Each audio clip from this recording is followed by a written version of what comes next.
Hello everyone, this is Roshan here और आज मैं बात करने वाला हूँ अपने प्रोजेक्ट के बारे में। मेरा प्रोजेक्ट जो मैंने बनाया था थोड़ा सा फ़नी था। मतलब प्रोजेक्ट का टॉपिक फ़नी नहीं था, प्रोजेक्ट बनाने का जो तरीका था, जो मेरा जो प्रयास था वो थोड़ा सा फ़नी था। इसलिए मैं चाहता हूँ आप लोगों के साथ शेयर करूँ, आप लोगों को अच्छा लगेगा और कुछ सीखने को भी हो सकता है मिले। तो बात शुरू करते हैं। जब मैंने देखा है कि जो स्कूल में बच्चे प्रोजेक्ट बनाते हैं वो कोई इंटरेस्ट लेते नहीं हैं, उनको पता नहीं बोझ सा लगता है, कुछ मज़ा सा नहीं आता है। और जहाँ तक मेरी बात है तो मेरे साथ भी कुछ ऐसा ही है, लेकिन मैं जिस चीज़ में इंटरेस्ट लेता हूँ तो बहुत बिंदास लेता हूँ। और ठीक ऐसा ही हुआ कॉलेज टाइम पे जब मैं शहडोल में था तो वहाँ पे एक प्रोजेक्ट बनाना था।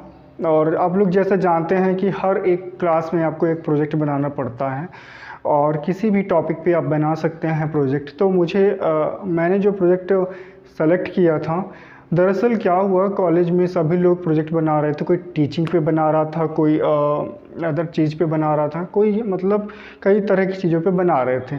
तो वहाँ पे मैंने देखा कि मुझे पता चला कि मेरे क्लास की एक लड़की जो है वो प्रोजेक्ट बना रही है यूपीएससी पे। वो भी किसके अंडर में बना रही है? कलेक्टर सर के अंडर में। किसके अंडर में पता है? कलेक्टर सर के अंडर में। उस समय कलेक्टर शहडोल के थे मुकेश कुमार शुक्ला जी। तो मुझे लगा कि जब ये कलेक्टर सर के अंडर में बना सकती है प्रोजेक्ट तो मैं क्यों नहीं।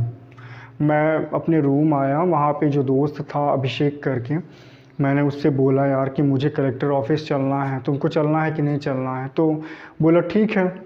वो तैयार हो गया और अगले दिन हम लोग कलेक्टर ऑफिस गए, पता किए कलेक्टर साहब हैं कि नहीं हैं। पता चला कि कलेक्टर साहब नहीं हैं, मीटिंग में थे वो। तो थोड़ी देर बैठे और फिर डिसाइड किया मैंने कि चलो नेक्स्ट डे आते हैं। दूसरे दिन फिर गए। डर लग रही थी, अंदर से ये भी लग रहा था कि ना मिलें तो अच्छा होगा, और ये भी लग रहा था कि मिल जाएं तो अच्छा होगा।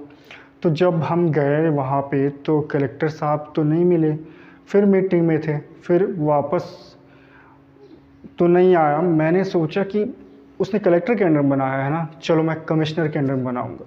तो पास में ही कमिश्नर की ऑफ़िस थी, हम लोग वहाँ पे गए और बैठे हैं ना। और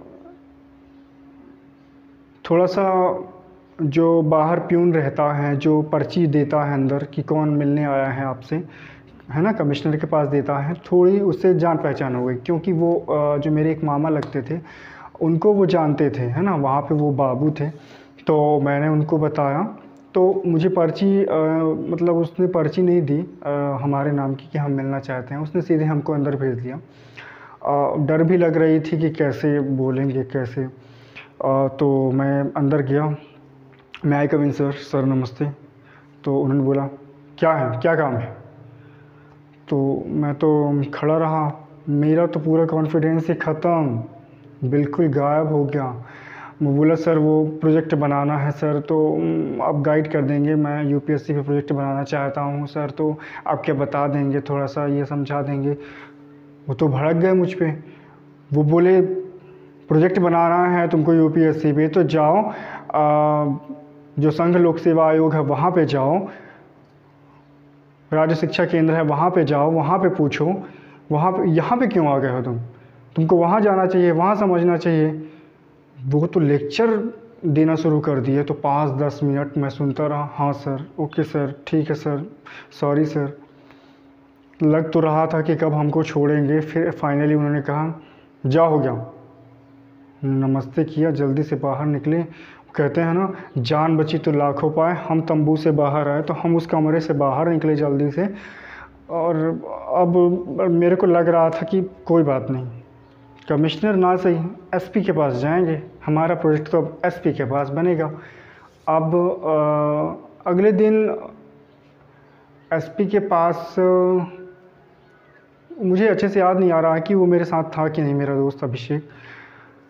फिर लगता मैं अकेले ही गया था। वहाँ पे मैं गया एसपी ऑफिस गया, तो एसपी साहब नहीं थे। मैंने वहाँ पे पूछा, डीएसपी साहब मेरे थे, हेमंत शर्मा।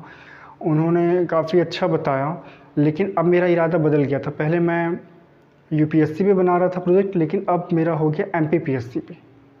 मुझे लगा कि बहुत हो गया भैया, फिर डांट वांट मिलने वाली है। और हेमंत शर्मा जी से बात की, उन्होंने काफ़ी अच्छा समझाया कि किस तरह से आप क्लियर कर सकते हैं, काफ़ी अच्छा बताया। फिर मैं वहाँ से निकलने के बाद थोड़ी देर बाद एसपी साहब भी आ गए।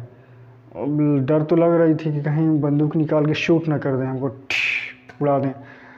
और फिर हम वो डीएसपी साहब जो थे उन्होंने कहा कि वो देखो एसपी साहब आ गए हैं, जाओ मिल लो। तो मैं ऊपर गया और देखा कि एसपी साहब बैठे हुए हैं, उनके रूम में घुसने लगा। तो जो उनके साथ गार्डमैन रहते हैं जो बंदूक लिए चलते हैं ना, तो उसने बताया कि क्या काम है। मैं बोला सर वो प्रोजेक्ट बनाना है, तो उसके बारे में मुझे सर से पूछना था।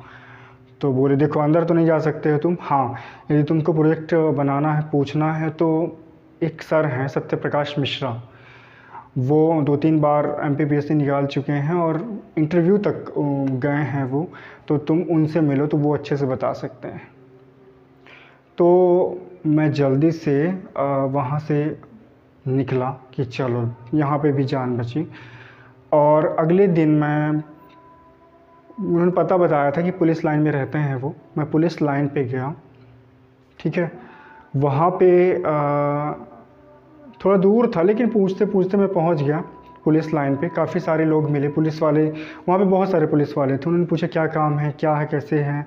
थोड़ा सा डरवाए भी कि वो तो बहुत कड़क है, क्या पूछना है तुमको, किसके बारे में पूछना है, क्या बनाना प्रोजेक्ट। और कुछ लोग बोले भी कि वो अच्छे हैं, अच्छे हेल्पफुल इंसान हैं, तुम्हारी मदद करेंगे, चलो मिल लो जाके, है ना। तो काफ़ी पुलिस वालों से पहचान भी हो गई। थोड़ा सा अंदर गया, मैं वहाँ पे मिला, तो जाते ही मैंने देखा कि वो एक पुलिस वाले को डांट रहे थे, है ना। तो थोड़ा सा डर भी लगे कि अरे यार कैसे मिलूँगा।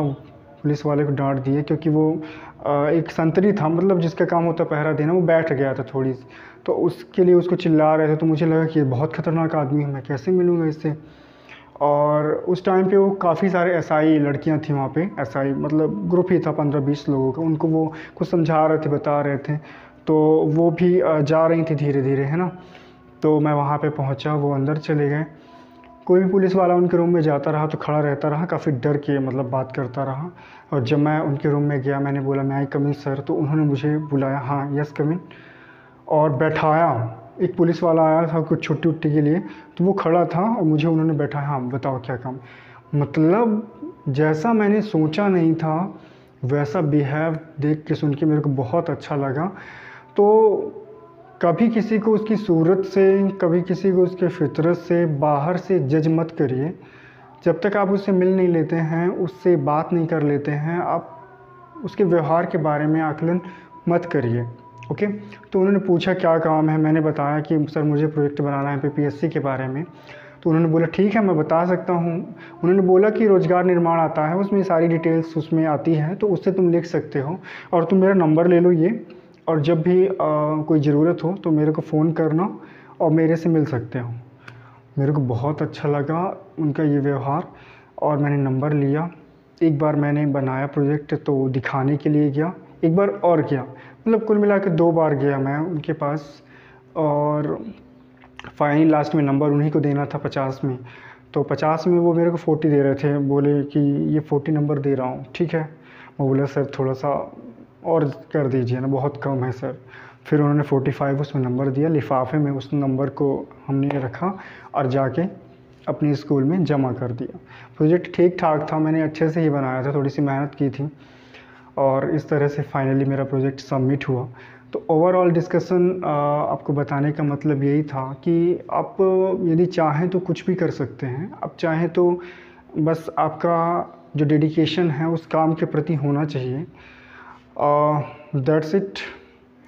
सो कैसा लगा आप लोगों को आप बताइएगा कमेंट के थ्रू, और मेरे चैनल को सब्सक्राइब प्लीज़ कर लीजिएगा। और यदि अच्छा नहीं लगता है तो कमेंट में लिखा करिए, यदि कमेंट करते नहीं बनता है तो वो भी बताइए, तो मैं बता दूंगा आपको वीडियो बना के कि कैसे कमेंट करते हैं। Okay, thank you.